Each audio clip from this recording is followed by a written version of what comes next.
The largest state mountain bike racing series in North America returned to Illinois today for the second time in its 35-year history. Madeline Korzeniewski shows us what brought the competition back to Atwood Park in Rockford. It was a little bit slippery, kind of like Mario Kart where they dropped the oil. These conditions were part of the adventure.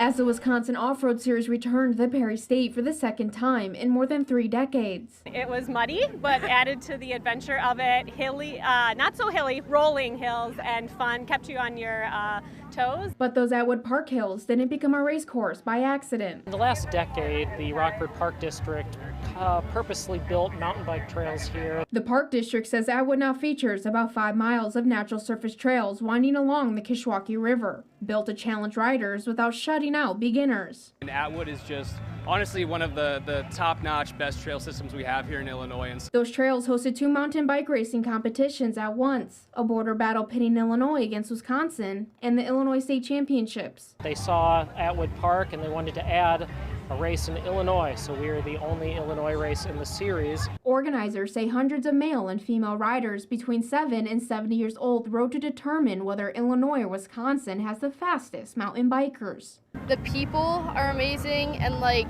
the feeling after you finish a race or a ride is just great, and everyone's like congratulating you and cheering you on. And for some families, the finish line wasn't just the start of their trip to Rockford. Our whole family enjoyed it, had fun here, and we'd love to come back here and ride. In Rockford, I'm Madeline Korzeniewski.